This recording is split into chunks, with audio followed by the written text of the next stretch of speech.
What's up, guys? Welcome back to the channel. So a little bit of a G Cloud review here for GeForce Now and an overall look at the device. I actually used one of these at launch for quite a few months and absolutely loved it. One of the best remote play and streaming and cloud devices you can really get. So we're going to go ahead and get into it here and take a look at the Logitech G Cloud.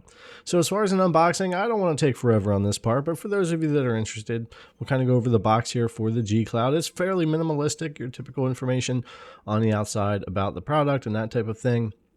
And the thing I do like about the G Cloud is really its size and weight, which we'll talk more about as we get into this. But let's open this up here. We got the G Cloud inside. Again, pretty lightweight, thin. Really like the design of the G Cloud. I liked it when I tried it before, and getting into it again here has been really nice. All we really have here is our power plug to charge up with our USB-C to a normal USB for your cloud there. It doesn't come with a power brick or anything, so you'll have to supply that, and that's really all you need there.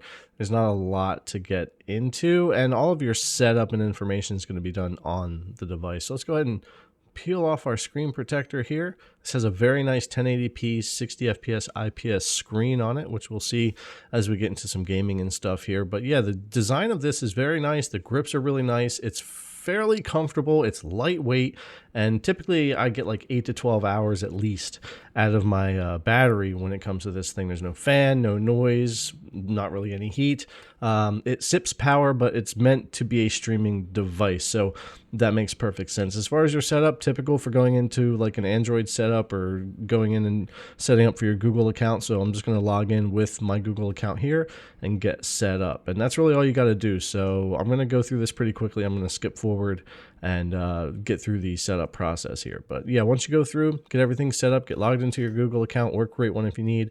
You have an option from tablet mode to handheld mode. I recommend going and selecting handheld mode to get started with. You can always switch over and check out tablet mode, which I'll show you later on in the video here. But this will get you in quickly to the easiest setup to start getting your apps going for streaming and cloud. Also, make sure you go into your settings once you're in and go ahead and update to the newest operating system here. Get your updates here, because they often have added some good features and you never know what version you have. Now, we're going to also want to update any apps we're using or install apps if they're not already here. Since we're focused on GeForce Now for this video, I'll just go in here and update GeForce Now, since this is a fresh G Cloud out of the box.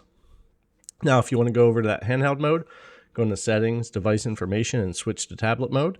Click switch there, and it'll quickly take you over to a normal Android looking tablet mode that you're probably already used to. So if you need to go over there and do anything, you can. You've also got your G button, your handheld button you can click, switch back to your handheld mode. And all this is pretty fast and seamless here on the G Cloud to go back and forth. But I typically am just in the gaming mode.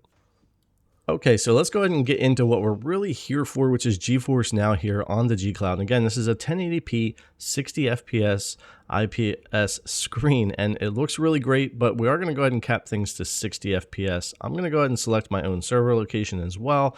However, for the most part, if you want to stay auto and test from there, you can. But for me, I know that usually my best connection is with my US Northeast here, and you can always do a test and see how things turn out for you as far as your connection before you launch into a game if you want to. And then we'll go down lower here. I'm going to have custom for my streaming quality. You can pick between balanced or custom. And once I have that, I'm going to come down here. I'm only going to run 40 megabits per second because this smaller 1080p screen and where I'm at with Wi-Fi, I don't need more than that. I'll stick with 1080p, though you could downsample 1440p and get an even crisper image if you really wanted to run your games that way too, and your stream. And then again, 60 FPS, because we can't do 120 or anything on this screen, will work well. And then I'll use my in-game graphics settings. So this is going to be the ultimate tier, the RTX 4080 here. And you can see I'm able to just, at 1080p with a 4080, max out basically any game that you want to, right? I'm not going to show the settings for all the games we show here, but pretty much all of these games are just maxed out and set to either 60 FPS or 120 FPS, depending, and then the stream is at 60. Now you can tap up here and hit the 3 little dots, and you'll see a bunch of different information that you can get into here, which is super handy. But what I always use here is the statistics. So this is going to tell you what FPS your game's running at, what your stream's running at, and the ping to the servers. Again, I'm in a rough Wi-Fi spot here where I'm recording this video, but for the most part, this was still pinging pretty good and working well for me. Now off the bat, last Last Epoch looks great on this IPS screen. It's one of the things I always liked about the G Cloud was the quality of the screen. Hopefully it comes through in the video, but it looks really good. It's vibrant, it's smooth, and I've really enjoyed this 1080p 60 screen on here. Again, I used this device at launch for quite a few months, and then I had given away a G Cloud. Logitech had gotten a hold of me and supplied me with this one for review, so I'm super happy to have another one in my hands to be testing and playing on again here. I forgot how much fun this device really is for GeForce Now, xCloud, streaming my consoles, and all that stuff. It's a great streaming device for remote play and cloud. But yeah, Last Epoch here, 120 FPS or so, bouncing around, 60 FPS stream, feels great on GeForce Now. Jumping into some Skull and Bones just to mess around in here. One thing I do want to mention is the Ultimate tier is so good these days and so clean, where even just kind of panning around the screen, where one of my biggest gripes with cloud gaming was the stutter, the missing frames, that kind of thing. It's so rare for me on the Ultimate tier to really experience that. Even if there is still a small amount of input latency, especially where I'm at right now, it's still very close to playing something like locally for the most part, and having a smoother frame rate, just not missing those frames. It's just a big deal for me in cloud gaming. Latency is a big deal, but even more so, I don't want to be panning around or playing in the game and see a lot of jittering and missing frames, knowing that that's like from the stream when the game is running smoothly itself. So that's something I really like here, and something like Skull and Bones in this darker scene kind of showed off the image quality and that panning around and just how decent everything feels to play on here on the G Cloud. Now, something I do want to mention is button placement though. The X, Y, A, B is very above the joystick, so they're not really offset like an Xbox controller. So this thing is kind of scrunched together a little bit.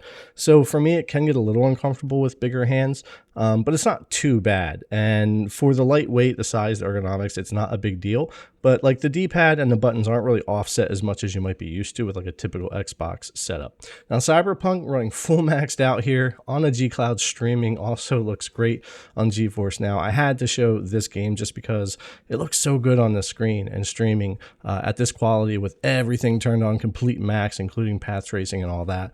Cyberpunk just looks magnificent on the Ultimate tier on the G Cloud here. Now, another game we'll take a quick look at is Call of Duty. Now, we were talking about input latency, and yes, there is some additional input latency here, especially where I'm at. You can see my ping is pushing up against 30 there at times, which isn't normal for me. Typically, when I'm playing GFN in another area of my house, I'll be like 15 to 19. So that on top of a little bit of game latency and stuff, I can feel it a little bit here, of course. It's, though, kind of reminiscent to the days of me playing COD on the 360 on the big screen TV before they really got the latency down.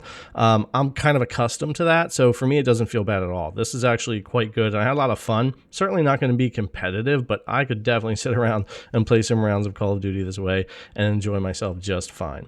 But yeah, the downfiring speakers, I didn't want to do a test because it's so hard to get them in a video, but they get the job done. They sound decent enough, but you'll probably use headphones if you're someone that's handheld gaming a lot. The screen looks great. Button placement is a little off for me, but all in all, fairly comfortable. I really like the triggers and everything on here. The SD card slot at the top, the thin design, long 8 to 12 hour battery life, if not longer, depending on what you're doing. And just pretty nice overall design from Logitech here on the G Cloud. And GeForce Now is definitely one of the services I love the most on the G Cloud, on top of my Xbox, xCloud, and remote play and all of that. If you can catch this device on sale, $269 to $299, I highly recommend it. I don't think the $350 price has been the place everybody has wanted to be on this device since launch, but I got mine for like $280 on sale. I've seen other people pick it up for $269, $299 all the time.